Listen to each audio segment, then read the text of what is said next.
All right, guys, Justin here. We're doing something new. This is the Ask Justin show.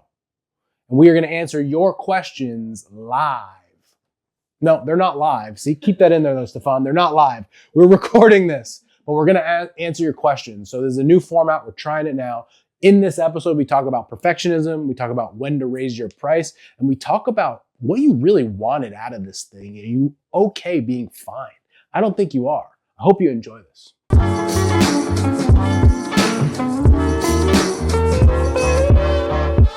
Hannah, don't be boring. Okay, I'll try. Fuck. All right, ready? Go. Question one. You got really red. She got really, pan over her. Jesus Christ. Jesus. It's like a tomato. We got better, guys. It's like a tomato can here. All right, come back. Back to me. Back to me. Enough of her. All right, let's go.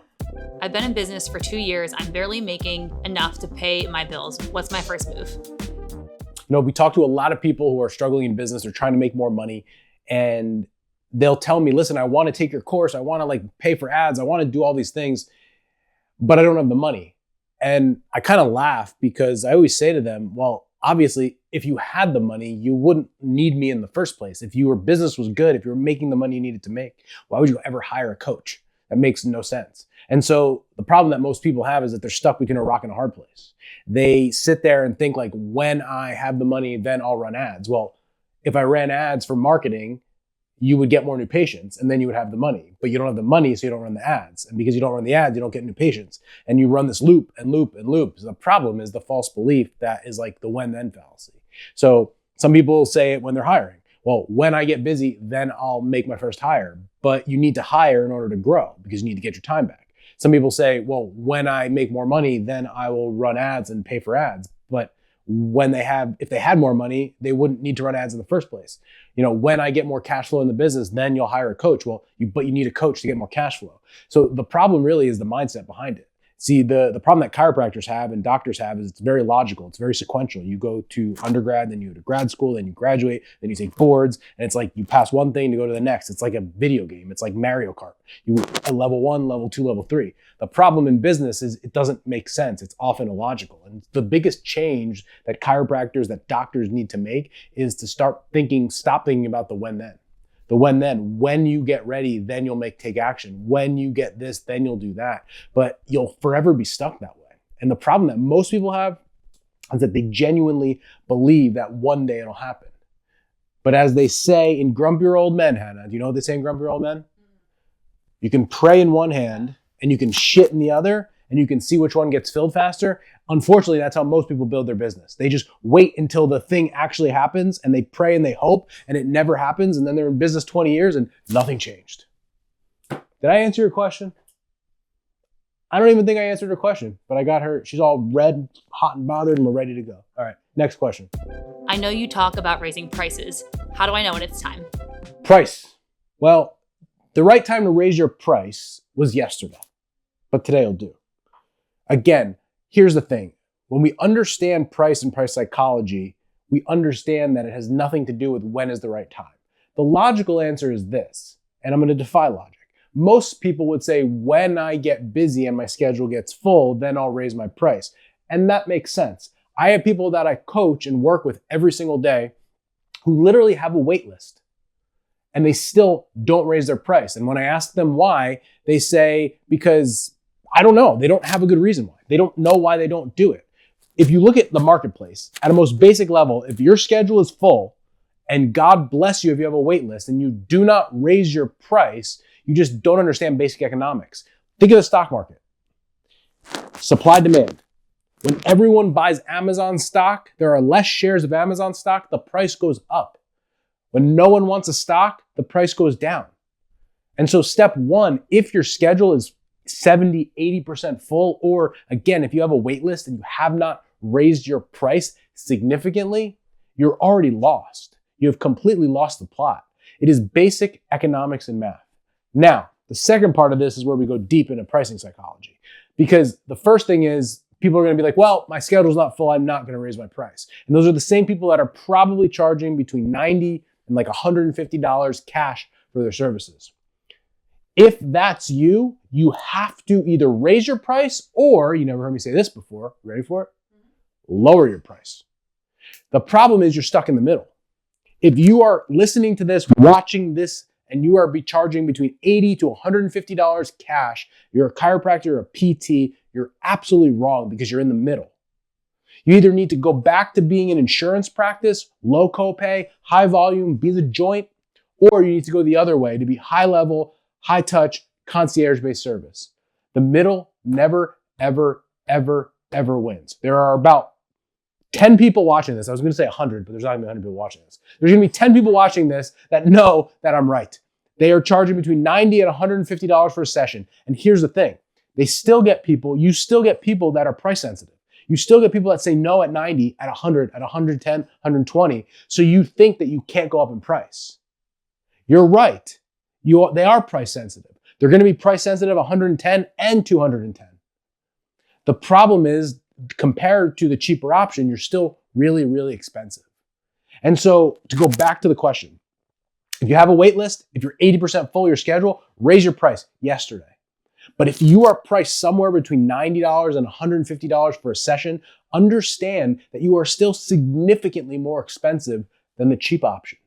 And you are not priced right to make profit in your business. And so if you're not priced according to the marketplace and you are stuck in the middle, you are not low price and you are not high price, high service, you're gonna get stuck in the middle and you will get lost. This is not me making this up. This is general business. Put into your bot right now. Put into ChatGPT right now. You wanna do it? Let's see if we can do it. Let's do this. Don't edit this out.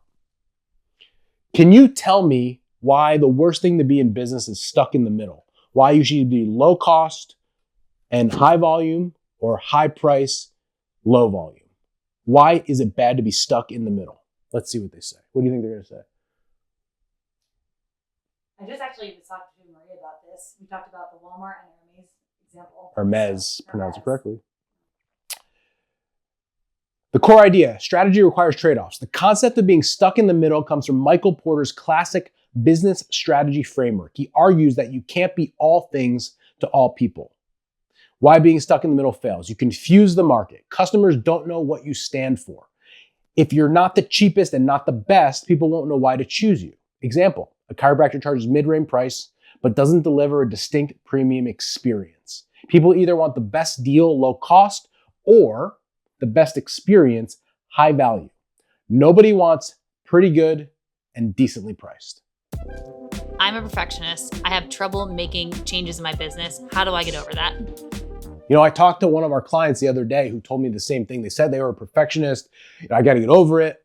And the next question I asked them, here's interesting. So this just happened, by the way. They said, I'm a perfectionist. This is why I have trouble making changes in my business. And so I asked them, I said, all right, can we get clear on terms? So I said to them, can you tell me specifically in this next stage of business, what perfect means to you? And they replied with some version of, to have clarity, to have confidence, and to understand where I'm going with the business. That would be perfect. And I said, okay, so very specifically, tell me what that means. And they couldn't give me an answer. So they labeled themselves as a perfectionist, and then they couldn't even clearly define what perfect meant. And so I wonder, all of the people that are perfectionists out there, if they actually knew what perfect meant. Like, if you say you're a perfectionist, can we at least agree on what perfect looks like? Is perfect 50 grand a month in revenue and working 10 hours a week? Is perfect charging $300 a session? Is perfect having 2 chiropractors on staff? Is perfect treating a certain way in your clinic? Is perfect having a certain number of staff members? But if you say you're a perfectionist and you literally can't even define what it means, it's impossible to like do anything. You're just going to drive yourself insane. You would think that a perfectionist would literally be able to be very specific. No, perfect means this. And then once we define that, at least we can say, is it even realistic? But if you're a perfectionist, why don't we just use it to your advantage? But I would challenge you guys out there who are perfectionists to tell me what that means. Because if you tell me you're a perfectionist and it's like, Justin, I'm a perfectionist, great. I said, you define perfect. That I worked 3 days a week and I make $30,000 a month in revenue. Okay, I can work with that. That is perfect for you. Let's build a plan to get there specifically. So if you're a perfectionist, what I would say to you is let's be very clear on defining what perfect means. If we can define what perfect means in your life and in your business, and we can define terms, We can actually build a plan to become perfect. But anything other than that, if it's wishy-washy and it's esoteric, which most of the time it is, you're going to lose and you're going to stress yourself out because you're going to be trying to strive for something that you didn't even define. So put it on paper, define what it is. What is an amount of money? Is it amount of time?